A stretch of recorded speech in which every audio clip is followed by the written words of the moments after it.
राधे राधे दोस्तों। श्री बाके बिहारी की कृपा आप पर और आपके समस्त परिवार पर सदा बनी रहे। दोस्तों, नवरात्रि शुरू होने वाले हैं। नवरात्रों के विषय में हमारे मन में बहुत सारी शंकाएं या सवाल होते हैं, तो मैं उसमें से आपके कुछ सवाल लूंगी और उसका करूंगी निवारण। दोस्तों, आज हम जानेंगे कि बिना कलश रखे, बिना व्रत के, बिल्कुल सरल विधि से माता की पूजा हम कैसे करें, आप माता रानी को कैसे प्रसन्न करें। दूसरी बात ये है दोस्तों कि आज के दिन आप ये चीज़ जरूर खरीद लेना, कल के दिन ये चीज़ खरीदना बिल्कुल भी शुभ नहीं होता। वह चीज़ कौन सी है उसकी मैं आपको आगे वीडियो में जानकारी दूंगी। तीसरी बात, हमारे मन में बहुत सारे क्वेश्चन आते हैं कि हमें डेली सर धोना है या नहीं, शैम्पू साबुन का हम यूज़ कर सकते हैं या नहीं, बालों में तेल लगाना चाहिए या नहीं लगाना चाहिए। इन सब बातों का जवाब मैं आपको इस वीडियो में दूंगी। अखंड जोत जलाना जरूरी है या नहीं, तो आपके सब सवालों के जवाब आपको इस वीडियो में मिल जाएंगे। समय निकालकर वीडियो पूरी देखिएगा।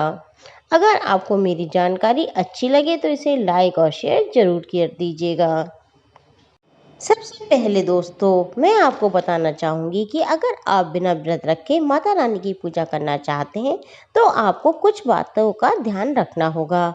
नंबर 1, अगर आपके बच्चे छोटे हैं, आप वर्किंग हैं, तो आप सुबह थोड़ी सी जल्दी जागें और नहा धोकर माँ की पूजा अर्चना करें। इसमें आप ज़्यादा नहीं कर सकती तो आप माता की जोत करें, फल का भोग लगाएं। और हाँ, इसमें आप एक बात का ध्यान रखें कि माँ को फल कभी भी काट कर भोग ना लगाएं। किसी भी देवी देवताओं को फल काट कर भोग नहीं लगाया जाता। हाँ, जब आप उसे प्रसाद रूप में बांट रहे हैं तो आप उसे काट कर बांट सकते हैं। इसमें आप मेवा, मिश्री आदि का भी भोग लगा सकती हैं। एक बात और है जिसका आपको विशेष ध्यान रखना है। अगर आप माता की पूजा कर रही हैं तो उस टाइम आप लाल, हरी या पीली साड़ी पहने। अगर आप साड़ी नहीं पहनती हैं या आजकल सब लोग वर्किंग हैं, सूट आदि ज़्यादा पहनते हैं, तो आप लाल या हरी चुन्नी भी ओढ़ सकती हैं। पूजा की सभी सामग्री आप रात में तैयार करके रख सकती हैं। इससे आपका सुबह का टाइम बच जाएगा। इसमें आप किसी प्रकार का भी कोई विचार ना करें। दोस्तों, माँ के 9 दिन अलग अलग भोग अर्पण किए जाते हैं। आप इसकी तैयारी पहले से ही करके रख लें। अगर आप इतना कर पाने में असमर्थ हैं तो माँ को दूध, मेवा आदि का भोग भी आप लगा सकती हैं। और हाँ, एक बात का ध्यान रखें, एक लंच बॉक्स लें, उसमें थोड़ी सी 5 मेवा करके रख दें। ये माता के पास आप 9वीं तक रखें। इसका अलग ही अपना एक महत्व होता है। इसमें आप हरी इलायची और थोड़े से लौंग जरूर रखें। दूसरी बात बहनों जो हमारे मन में होती है वो ये है कि माँ को सिंदूर लगाएं और खुद अपने आप भी सिंदूर लगाएं या ना लगाएं। तो दोस्तों देखिए, सबके अपने अपने घर की अलग अलग परंपराएं होती हैं, लेकिन हाँ, माँ को सिंदूर जरूर लगाना चाहिए और खुद भी इस सिंदूर जरूर लगाना चाहिए। हमें माँ को सुहाग का सामान भी अर्पित करना चाहिए। उसका आप बिल्कुल विचार ना करें, वो आप खुद भी यूज में ले सकती हैं या किसी को बांट भी सकती हैं। माँ को गुलाब और गुलहड़ का फूल बहुत पसंद है। आप माँ को प्रतिदिन गुलाब का फूल या गुलहड़ का फूल अर्पित कर सकती हैं। धूप दीप आदि से माँ का पूजा करें। तीसरी बात, बहुत सी बहनें ये कहती हैं कि हम व्रत नहीं कर रहे, क्या हम दुर्गा सप्तशती पढ़ सकते हैं? तो जी, आप बिल्कुल पढ़ सकती हैं। बस आप इस बात का ध्यान रखें कि अगर आप व्रत नहीं भी कर रही हैं तो आप प्याज या लहसुन का सेवन ना करें। देखिए दोस्तों, दुर्गा सप्तशती पढ़ने के अपने कुछ नियम होते हैं और हाँ, या तो आप उसे पूरे 9 दिन में समाप्त करें, या अगर आप इसमें असमर्थ हैं या आपको समय नहीं है तो आप कोई भी एक दिन, जिस दिन आप फ्री हो, आप वर्किंग हैं, आपकी छुट्टी हो, उस दिन आप इसे पूरा भी पढ़ सकती हैं। लेकिन दुर्गा सप्तशती पढ़ते समय दोस्तों शुद्धता का पूरा रूप से ध्यान रखें।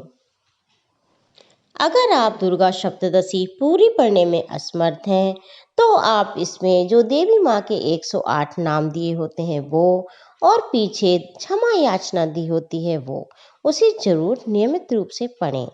दोस्तों, अगर आप इतना भी नहीं कर सकते तो दुर्गा चालीसा का पाठ आपको नियमित रूप से पढ़ना चाहिए और जब पाठ समाप्त हो जाता है तब आप आरती करें। इस तरीके से आप माँ का पूजन करें। अगर आपके पास टाइम है तो आप प्रतिदिन हवन जरूर करें। हवन में कुछ खास सामग्री नहीं होती है, तो सभी को पता होता है। लौंग, कपूर, हवन सामग्री बस इतनी ही होती है। अगर आप हवन करने में असमर्थ हैं तो रोज माँ की आप कपूर से आरती करें। इस तरीके से आप माँ को बहुत अच्छी तरीके से प्रसन्न कर सकती हैं। दोस्तों, माँ बहुत भोली होती है, वह सभी की मजबूरी जानती है। बस उनके बच्चे उनके लिए इतना भी कर लें तो माता प्रसन्न हो जाती हैं। हमारी बहुत सी बहनों के मन में ये प्रश्न आता है कि बिना कलश रखे क्या हम माँ के 9 व्रत रख सकते हैं? तो जी हाँ, बिल्कुल कर सकती हैं। आप बिना कलश स्थापना के भी माँ के 9 व्रत कर सकती हैं। अब आपका सवाल ये है कि अगर हम कलश स्थापना कर रहे हैं तो हमें अखंड ज्योत जलानी चाहिए। तो जी, अगर आप कलश स्थापना कर रही हैं तो आपको अखंड दीप जलाना चाहिए। अगर आप अखंड दीप जलाने में असमर्थ हैं, आपके बच्चे छोटे हैं या महिलाओं के साथ बहुत सी दिक्कतें और भी होती हैं मासिक संबंधी, तो आप उस टाइम कलश स्थापना ना करें। हाँ दोस्तों, अब आपका सवाल कि हमें शैम्पू यूज़ करना चाहिए, नहीं करना चाहिए, तेल लगाना चाहिए या नहीं। दोस्तों, शैम्पू आप यूज़ कर सकती हैं क्योंकि बिना शैम्पू के बाल साफ़ होना बहुत ही ज़्यादा मुश्किल होता है। दूसरी बात, बस आपको इस बात का ध्यान रखना है कि उसमें किसी भी प्रकार का अंडा वगैरह का यूज़ ना हो। और तेल, आप हाँ, नारियल का तेल बालों में व्रत कर भी रही हूँ तब भी लगा सकती हैं, या पहले तो लेडीज़ देसी घी भी लगा लेती थी, लेकिन अब वो सब नहीं चलता, आप नारियल का तेल लगा सकती हैं। दोस्तों, मैं उम्मीद करती हूँ कि आपको आपके सभी सवालों के जवाब मिल गए होंगे। आपको मेरी ये वीडियो कैसी लगी, इसे लाइक करें, शेयर करें और सब्सक्राइब करें और अपनी दूसरी माताओं बहनों को इस वीडियो को शेयर करें ताकि उन्हें भी ये सब जानकारी मिलती रहे। आगे ही ऐसे ही जानकारी लेकर मैं आपके सामने वीडियो को उपस्थित करती रहूँगी।